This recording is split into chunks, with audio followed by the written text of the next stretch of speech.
Hello प्यारे बच्चों, मैं ज्योति शर्मा स्वागत करती हूँ आप सबका हमारे यूट्यूब चैनल टीचर्स अड्डा एमपी पर। और आज आपकी पर्यावरण कक्षा 4 की क्लास होने वाली है, क्लास नंबर 136, जिसमें मैं आपको सप्ताह 24 का दिवस 2 कराऊंगी। और हमारे पाठ का नाम है दुनिया मेरे घर में। तो चलिए चलते हैं हम अपनी क्लास की तरफ। सब बच्चे अपनी अपनी वर्कबुक निकाल लीजिए। चलिए, उससे पहले जो बच्चे हमारे चैनल पर नए हैं या जिन्होंने अभी तक हमारे चैनल को सब्सक्राइब नहीं किया है, तो जल्दी से सब्सक्राइब कर लीजिए। ठीक है, चलिए चलते हैं हम अपनी क्लास की तरफ। सप्ताह 24 का दिवस 4, दुनिया मेरे घर में। और आज हमारे सीखने के बिंदु क्या क्या हैं? परिवार, विद्यालय, पास पड़ोस में बाल प्रताड़ना संबंधी मुद्दों पर अपनी बात कहते हैं। ठीक है, चलिए अभ्यास क्रमांक 1। आपको कभी किसी का छूना अच्छा ना लगा हो तो अपना अनुभव लिखें। मतलब ये है, जैसे कि आप कहीं रास्ते में जा रहे हैं, आपको कोई अनजान व्यक्ति मिलता है, खासकर से ये लड़कियों के लिए है। ठीक है, तो वो अनजान व्यक्ति आपको किस तरीके से छू रहा है? आपके सिर पर हाथ फेर रहा है तो मतलब वो अच्छा है, लेकिन वो आपको कहीं और छू रहा है तो वो गलत है। ठीक है, तो ये इसमें पूछ रहा है कि अगर आपको किसी का छूना अच्छा ना लगा हो तो अपना अनुभव लिखें। तो किसी अनजान व्यक्ति का गलत तरीके से छूना अच्छा नहीं लगता, फिर चाहे वो कोई भी हो। ठीक है, अगर कोई भी व्यक्ति आपको गलत तरीके से छूता है तो वो अच्छा नहीं लगता है। ठीक है, चलिए तो कर लीजिए पहला क्वेश्चन, फिर हम दूसरे क्वेश्चन पर चलते हैं। कर लिया सबने? चलिए अभ्यास क्रमांक 2 देखते हैं। सभी का छूना एक जैसा नहीं होता। जब मीना के मामा रितु का हाथ पकड़ते हैं तब उसे अच्छा नहीं लगता, लेकिन उसे मीना का हाथ पकड़ना अच्छा लगता है।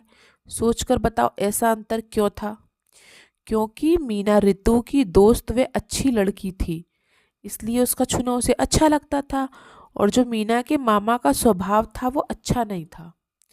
जब वो उसका रितु का हाथ पकड़ते थे तो उसे अच्छा नहीं लगता था। ठीक है, चलिए लिख लीजिए इस क्वेश्चन को भी, फिर हम अगले क्वेश्चन पर चलते हैं, अभ्यास क्रमांक 3 पर। तो ये योजना है एक बाल समेकित संरक्षण योजना। ये योजना लड़कियों के लिए ही बनाई गई है। देखो इसमें क्या है, योजना में 18 वर्ष तक के कठिन परिस्थितियों में रहने वाले बच्चों को संरक्षण सहायता एवं पुनर्वास प्रदान किया जाता है। मतलब जो ऐसे बच्चे हैं जो जिनके माँ बाप नहीं है या जिन्हें कोई परेशानी है, समस्या है, तो उन्हें घर भी दिया जाता है, उन्हें संरक्षण भी दिया जाता है।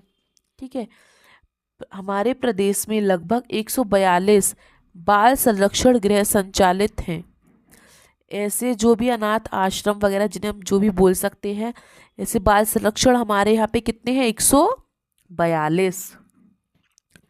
फिर जिला स्तर पर योजना के क्रियान्वयन के लिए जिला बाल संरक्षण समितियों का गठन किया गया है। ठीक है, ये जिला स्तर पर योजना बनाई गई है, ये हर देश में प्रदेश में लागू है। ठीक है, और इस योजना का नाम क्या है? महिला एवं बाल विकास विभाग। चलिए इस पोस्टर के अनुसार हमें क्वेश्चन के आंसर देने हैं। चित्र देखकर नीचे लिखे प्रश्नों के उत्तर दें। पहला, यह पोस्टर किस योजना से संबंधित है? समेकित बाल संरक्षण योजना से। ठीक है, दूसरा, चाइल्ड हेल्पलाइन नंबर कितना है? 1098। जो बच्चों के लिए हेल्पलाइन नंबर है वो कौन सा है? 1098। ठीक है, तीसरा क्वेश्चन, आपको किसका स्पर्श अच्छा नहीं लगता, उसके छूने पर आप क्या करेंगे? आपको किसका स्पर्श अच्छा नहीं लगता? कोई अनजान व्यक्ति का, और जब वो आपको छुएगा तो आप क्या करेंगे? वहां से भाग जाएंगे। कोशिश करें कि आप वहां से भाग जाएं। ठीक है, या किसी को अपनी मदद के लिए बुला लें। चौथा क्वेश्चन, पोस्टर में कौन से अधिनियम की बात की गई है? बाल संरक्षण अधिनियम। ठीक है,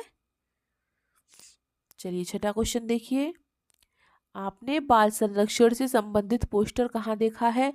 तो हमने काफ़ी जगह देखा है, अपने शहर में भी देखा है। ठीक है,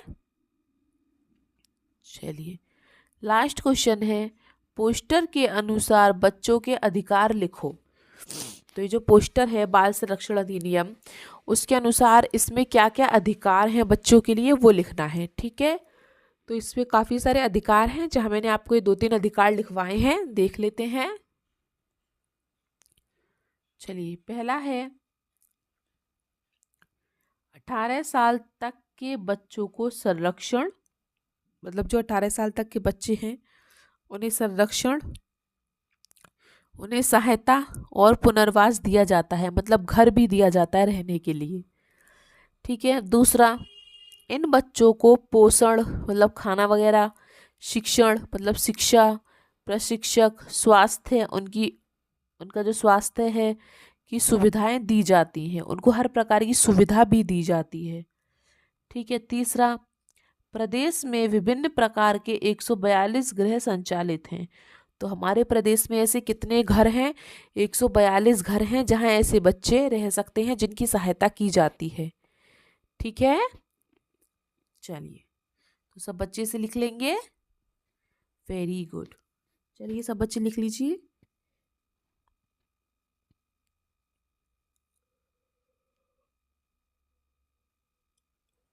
आज की आपकी क्लास इतनी थी, ये सब बच्चों ने लिख लिया है, लिख लीजिए और वीडियो को लाइक कीजिए। कमेंट बॉक्स में हमें अपना बताइए कि आप हमारी वीडियो कहाँ से देख रहे हैं, और वीडियो को शेयर भी कीजिए अपने दोस्तों को और सब्सक्राइब भी कीजिए। मिलते हैं हम आपसे अगली क्लास में, तब तक के लिए आपका दिन शुभ हो। Have a nice day.